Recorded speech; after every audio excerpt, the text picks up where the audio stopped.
Hello everyone, so I'm unboxing the Legion Go today, and so it was between this or Steam Deck, the OLED transparent one, but that was a limited edition and it's just been sold out this whole time, so I went with this one. Something I really liked about it though was the built-in kickstand, which reminds me of my Surface Pro. I love the detachable controllers, which reminded me of Nintendo Switch, and yeah, I believe both of those things were like trademarked or something, but I guess there's some loophole when it comes to like these portables or whatever, so I'm glad they got around it because I really love those features. So I almost got all this foam off. The box was very well protected. I liked it. I appreciated it. And so let's flip it around. It says leg, obviously short for Legion. Looking around the box, you'll see the 8.8-inch display, QHD meaning 2K, expandable storage, battery life, which I'm not too big on like how long a battery should last. And then you can also find the specs on another sticker. So CPU is a AMD Ryzen 3.3, 16 gigs of RAM. You can get 500 or 1 terabyte SSD. I got the 1 terabyte. It was only $50 more, and it is running Windows 11 Home. So yeah, it pretty much just acts like a normal computer or laptop. So finally getting to the inside of this box, we see the console or handheld or portable. I don't know what to call it honestly. The Legion Go, I guess. Let's just do the accessories since there only seems to be the one anyways, honestly. At least that's outside of the box. And so this is just a charger. It's going to be a 65-watt charger. It's a pretty nice sized brick, and yeah, this thing, I don't know, kind of looks like it could bend, but doesn't seem to bend too generously. So other end is a Type-C with a yellow interior.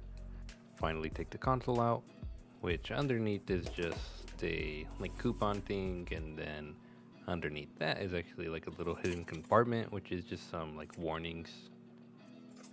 Nothing too important, honestly. It wasn't even like super detailed warnings. So anyways, we're finally to the console. It is in this little drawing package cardboard thing. So step 1, plug in the Type-C. Step 2, plug in the charger. And then step 3, turn on the console with the power button at the top. And then this thing over here, if you want the instruction manual, you will scan this QR code most likely and you'll get it online, which is fine. I mean, you save some paper. And then yeah, it has like you can put like one of the controllers into like a mouse mode. You can hook it up to a monitor, and then game mode, I don't know, it's just standard game mode, I guess. Right away, you notice a flap at the bottom, so you can plug in a Type-C, and then you can charge it while it's protected, which I appreciate. Seems to be a little magnetic. And yeah, it's probably not waterproof. Doesn't look like it's sealed tight, so I wouldn't risk that. Little handle at the top so you can carry it. It says Legion on it, so maybe that's what I'll call it. I'll just call it the Legion. But I believe their laptops are also called Legion, but yeah, whatever. Right away you're gonna notice a little fabric inside. It has a bunch of recyclable like symbols on the bottom. It says Legion Space. I'm guessing this is for moisture purposes or something maybe, because it doesn't feel like microfiber. It feels more like a dryer sheet for like when you dry your clothes. The top of the case has like these little indents for the analog sticks, and the screen is like indented so that way it doesn't like press against it, I'm guessing. And then on the bottom of the case, when you take out the console, is actually the, I don't know, mouse attachment, I guess we call it. But yeah, it's pretty cool. It just fits in the case, so you can just always take it with you. Finally, the Legion itself. And yeah, just one more piece of plastic and we finally have our hands on it. And yeah, very reflective. Might get a face reveal on accident if I'm not careful. So on the top, there's gonna be 2 shoulder buttons on each side, left and right. And then a plus and minus button, I assume for volume. A Type-C and a micro SD slot. Further along, we will see 4 vents, I assume a speaker, headphone jack, and then the power button. And obviously the right shoulder buttons. On the right controller, it says M1, M2. These buttons are like on the side. And the other side doesn't have them right there. It does have extra buttons, but they're like all different. And so yeah, there's another 2 on the back as well. And then even like a slider, because this is the one that like turns into a mouse. So that's kind of cool. Also like a lot of ventilation in the back. Then the left controller, you'll see more buttons, and yeah, they're in different spots. And also these like release buttons. These are what you're gonna want to hold, and then you can like yoink the controllers out. and also the built-in kickstand, which is awesome, one of my favorite things. So I can just lay it down on something and then, you know, yoink the controllers off and just play with the thing without having to like put too much weight on my wrist or whatever. But yeah, the kickstand has quite a bit of resistance. It feels pretty sturdy. I mean, obviously, like, it's plastic. I mean, if you want to break it, you can. Second Type-C on the bottom, and yeah, you can charge the thing using either one, which is awesome. Very thankful, no, like, unique charging cable, just prefer Type-Cs. Also, to turn on the mouse mode, I assume, on the right side at the bottom of it. So to get the controllers off, at first, I was having a bit of trouble. But yeah, you just want to hold the button on the back over here with your pinky, and then they actually just slide right off. You just pull downwards, don't pull like to your right or left or up, just pull downwards and they literally just pop right off. Then when you line them up, you're just gonna put it back in, and yeah, it's gonna be a little lower than the like monitor. You can see it's a little lower, and then just slide it up and it should lock in. Exact same on the left side. It will take a bit of force, but not like a lot. But yeah, just slide down, and then yeah, when you line it back up, like I said, it should be a little under, and then just slide up, locks in. So the right side does have a touchpad. It has an analog stick. It has 4 buttons, and then the button at the top is to like go into the performance settings and put it to like, you know, energy saving, performance, or whatever. Pretty cool, just having it right there. So the shoulder buttons, they have like a bit of clickiness to them, but the trigger, the back one, very back one, when you're gonna like shoot your guns with, has no resistance. I wish it had a little. I'm not sure if you can like set it to have any, but yeah. Unless there was like a setting somewhere, I just didn't see it.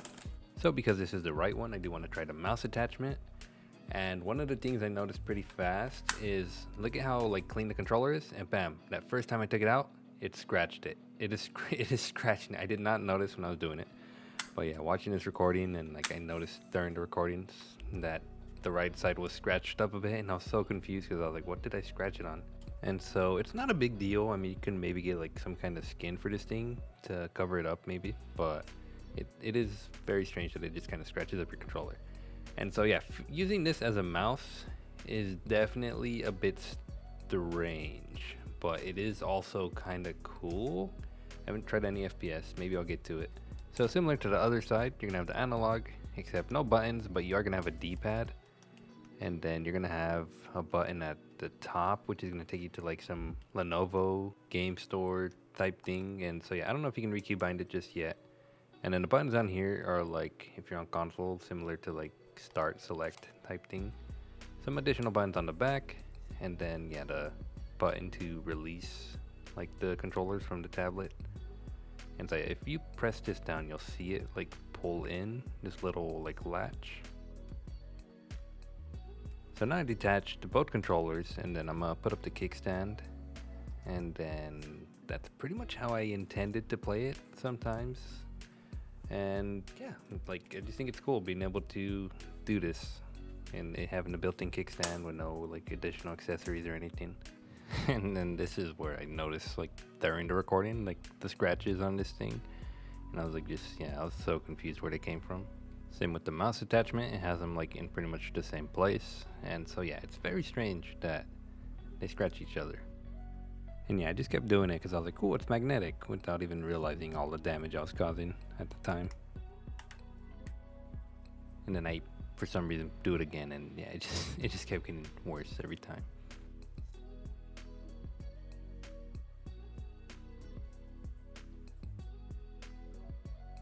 I thought this was a camera, but it doesn't seem like it is because the device doesn't recognize any. So yeah, it wasn't turning on because I totally forgot the steps on that piece of paper earlier. You gotta plug it into the charger, it seems like, to turn it on for the first time, and then you should be good to go.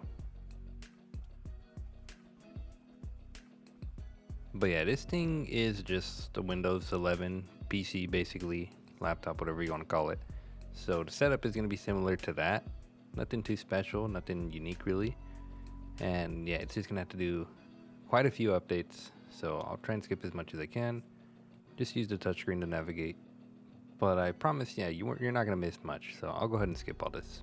First thing it told me when it finally like finished updating was just some touch control like suggestions. I can do like a 3-finger swipe down to close everything, or swipe up from the bottom to bring up the taskbar, swipe from the left side to the right to bring up some widgets, I guess, right to left to bring up notifications. Enough about gestures though. This is Windows 11, so you're just gonna do what you probably would always do, is just first get a new browser, which is, yeah, just download it straight off either the Microsoft Store or Drew Edge. And so yeah, I messed with the browser for a bit before doing like all the updates. I didn't realize at the time, but yeah, there ended up still being like a ton of like security updates, just performance updates. And so yeah, make sure you do those. Go to your system settings and look at like updates. But yeah, I mean, browsers seem to work fine. I had no issues so far. Also, real quick, the touchpad is actually really cool because it has like tactile feedback. So when I'm moving it around, it has like a little vibration, and then I can tap, I can double tap, and I can hold it to like basically right click it, you know? Although my camera didn't know what to focus on here, so yeah, my finger, the screen, I don't know. So the button on the top left opens up the Legion Space app, and what that does is it's gonna pretty much open up this app that gives you access to all your games from like one library, which is kind of cool, since we gotta, you know, these days you gotta have like Steam or Epic Game Store or like Game Pass, and so yeah, it tries its best to like combine them all into like one library. So like I played Destiny so far, and yeah, just automatically added it to this library, and then I can just press it and it just launches Destiny. So it seems like a really cool idea. I really like that I wouldn't have to go through all these like separate apps just to find a game. So I just wanted to show how that works. So yeah, you can just open a game from that and it should open it up no problems. And then so we're gonna go back to it because there's still a few things we want to show. So I'm gonna just press the button again. Takes me back to the last tab I was in. And so I want to go to settings, and so here you can check pretty much everything. You can see your performance, your fans, thermals. You can have like presets for performance or power saving, FPS limiter, see all your network, Bluetooth display, change your resolution, your display refresh rate, audio, look at your key bindings. You can even adjust dead zones. So these are like default on 5. I like having them as low as possible. I want to move as soon as I touch the joysticks, you know. Trigger travel, I think it's just like how far you press down the triggers to get like a button register. I was hoping you could like kind of have them locked like halfway or something, but yeah, it doesn't seem to be the case. Also in the controller section, you can update the controllers, so if you need to check for updates, that's where you're gonna do it. Also the joysticks have RGB on them, so yeah, you can mess with those. You can turn them on, you can turn them off, have them to like breathing mode to constantly shift colors, how bright they are. The more options, the better, obviously. Then yeah, you can see your disk space, you can see your screenshots, where they go, and yeah, you put a little SD card in there if you want, where your downloads go, your driver updates, and I believe that pretty much covers this thing. And then like the process for downloading Steam was same exact process it would be for downloading Steam on like any other PC. Just go to their website, download it from the browser, and then just install it.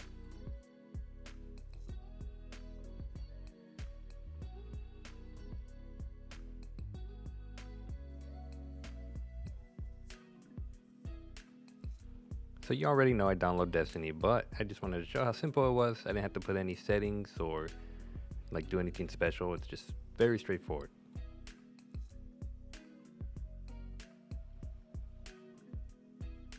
Also, the button on the top right, opposite of the Legion Space button, is going to be one to open up like a quick little performance tab. So it's like the Legion Space, just not as many options.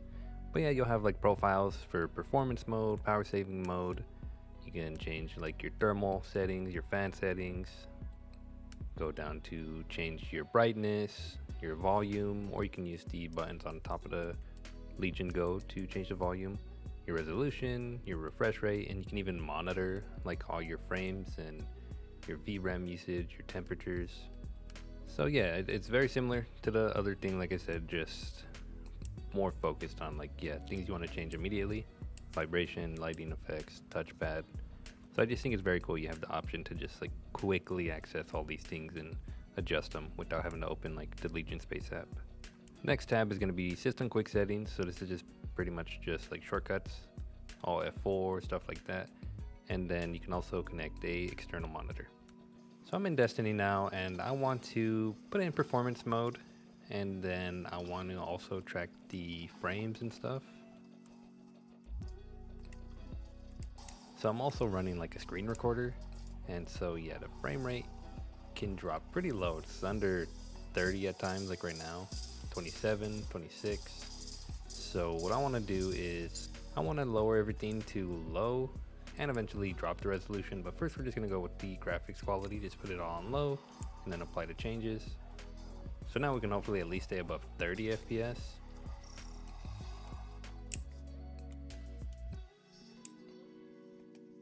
But yeah, if you want to be comfortable, you're going to have to just lower the resolution as well.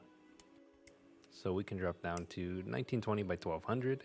And if you open like the performance mode, you'll see that's one of the resolutions supported. But you got to do it through the game. If you do it like through that quick menu, it just like zooms in the screen.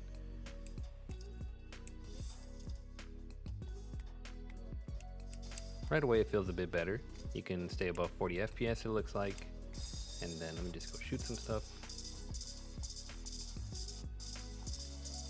Aiming does feel a bit weird. I don't know, I'm just not used to it, I guess. Definitely feels a bit different than like my console. But yeah, I mean, right now frames seem definitely better, but we might as well go down to this lowest resolution. So I'm going down to 1280 by 800. Also, I may as well lower the refresh rate because yeah, we're obviously not gonna hit 144 right now.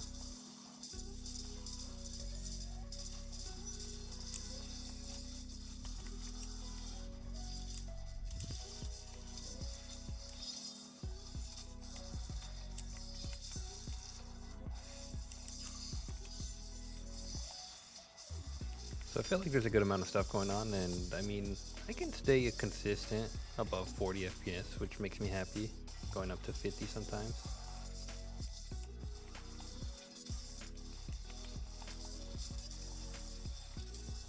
I am curious about the mouse mode though, so I'm gonna go ahead and detach the controllers.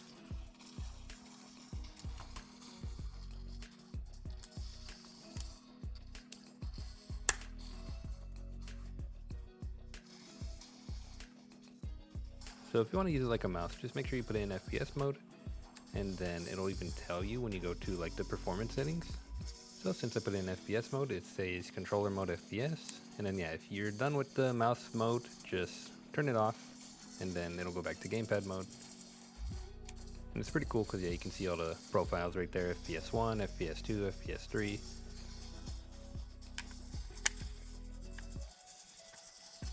So the mouse mode is actually really cool. It's just such a unique thing. It's crazy that they even thought of this. But the biggest issue I have is just the keybinds are like terrible. So yeah, you're definitely gonna have to spend some time and remap everything to something that's more comfortable to you. So for instance, to zoom in, it's all on my right hand, which is fine. It is like mouse mode, but you see this trigger up here, open like the chat. I reload like on my left stick, and like it was just so strange. I don't know, because it's like you're using a mouse on your right hand, but you don't have a keyboard for all your buttons on the left hand. You just have like a joystick. So eventually I changed it to where L2 is to zoom in, and then R1 is to like shoot, and you can just aim, move your mouse around to aim, and then the shoulder button is to throw the grenade, and then crouch is down on the D-pad, alt is like left on the D-pad, and then I can sprint pressing in L3 because L3 was like opening my map. So yeah, it's awesome. It's just, yeah, you're definitely gonna have to get used to it and keybind everything yourself. I'm just a little unsure if there is enough buttons because yeah, you lose, like I said, X, Y, A, B. You lose 4 buttons, and then the back of the mouse has like a certain amount of buttons. It might be enough. It's just, like I said, it's definitely gonna take some getting used to.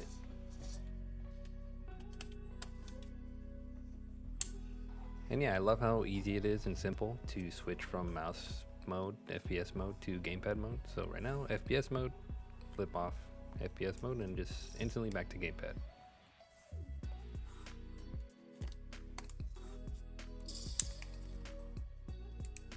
Takes a second to like register the right controller again, but then yeah, you can see I'm moving around with it and aiming and shooting, so pretty cool. So now I'm running Fortnite, and I have it also recording at the same time because I was curious if this thing could do that. and it actually can. So I thought that was pretty awesome. And so I'm running everything pretty low. Initially, I was having some issues because it was capping the frame rate at 60, so I just had to raise it to 144, and then I was pretty much good to go. On lowest settings, unfortunately, when I'm using like the Microsoft Windows capture or whatever, it won't like show the frame rate right. Although I guess I could have turned it on in Fortnite, it probably would have captured that. I didn't think of it at the time. But anyways, yeah, it was going like to 144. It was like hitting the cap at like lowest settings. Not that it mattered because I ended up just getting sniped randomly. Anyway, so I'm raising it up to 1920 by 1200 now. And so yeah, the only thing, everything is like as low as it goes. I think I have textures on medium, that's about it. And yeah, you'll see like an occasional stutter. But for the most part, I think it's pretty playable. I think it's pretty good. My biggest issue is, yeah, the aiming just feels a bit off. And yeah, I think it don't have aim assist maybe in gamepad mode, I don't know. And then one last time, max resolution, medium textures, everything else on low. I do have VSync on. I don't know if that makes a difference. I'm not too sure. I'm not a big computer guy. I just am more of a casual, sorry. But I mean, it felt very playable for me. Also, like, you don't see it on the screen, but yeah, I had the Windows thing capturing this, so it was like blocking the whole bottom left, so I could not see my health at all. So the aiming did feel a bit off, so I want to try connecting my Dualsense or my PS5 controller just through the USB. And yeah, so honestly, it actually did end up helping my aim a lot because I mostly play on console. But using these, like, I don't know if it's like a lack of aim assist or something, but it just doesn't feel the same as like my PS5. So I plugged one in, and yeah, right away it asks to do a firmware update. So yeah, I mean, also if you want to just see if you can do this, it's pretty simple. Plus the thing has two Type-Cs, which is awesome. So I mean, you can always have one plugged into the top and then a charger on the bottom if you're holding it up or whatever. But yeah, just right away, I felt so much more like at home with this controller than I do with like the Legion's controllers. Unfortunately, I'm really hoping to get used to it. But even then, it's not a big deal plugging this in. But yeah, I really want to get used to just a standard one. I don't know, maybe I got just a sensitivity or something. I don't know if it's just lacking game assist, but you can definitely feel something. If you're like used to PS5 and then you go to this, it definitely feels off. Doesn't feel like I'm using the regular controller. Also, I should mention the battery life. It is about 3 hours. I usually game about 3 hours on this thing, and then I'll want to charge it. Plus, when I see it get low, I kind of just start charging it. So I haven't really played it from 100 to dead, but 3 hours seems like a safe bet. Also, I was curious, so I did end up plugging in my monitor through the Type-C, and yeah, it's like I have two monitors now on this thing. It's pretty awesome. Just extend the display, and then so I want it to be under it. And so yeah, now I should be able to see the trackpad when I like move it up, which I can. So yeah, just another awesome feature. Anyways, sorry, this started off as like an unboxing and then turned into like an overview because I was curious what it could do and I wanted to show it off, and kind of ending as a review, I guess. So I love the controllers. I love being able to detach them. The aiming, like I said, for PvE stuff, it seems like fine. For competitiveness, my aiming could be a bit better. I got to get used to them. The mouse mode is so interesting, and I really like that too. But again, that's something I really got to get used to. The touchpad is nice. I love the tactile feedback. I love all the buttons. Screen size is nice. Resolution is nice. I feel like I can play the games I tried playing. I feel like I could play them just fine. And you know, I actually dig their Legion space thing. Having all my games, all my Steam games, all my Epic games, just being able to access them through their like built-in software is kind of cool. So keep in mind, I don't have any other handhelds like a Steam Deck or an Asus, so I don't know what I'm missing. I could be taking something for granted or like completely missing some awesome feature that does have and I don't even know about. But I don't regret my purchase for a second. I love this thing. I've only had it about 3 days and I've been using it every day so far, and it's playing anything I throw at it, which is just like multiplayer games. It can record while I'm playing a game. Like obviously it's not super high quality, but I mean, it's just, I don't know, it's impressive what this little machine can do. And also, a reason I bought this was my Surface Pro died. I bought like the Surface Pro 7, like the highest spec one. I bought the pen, I bought the keyboard, and that was around $1,600, and I couldn't even play like Genshin Impact on that thing. Clip Studio would like stutter when I was trying to draw on it. And then here comes Lenovo with a $700 little portable that can play Destiny, that can play Fortnite. This isn't streaming, this is just playing it from the console itself, and it just blows my mind that we're at this point in technology. So I'm gonna have to give it a 9 out of 10. It's my first handheld and I really love it.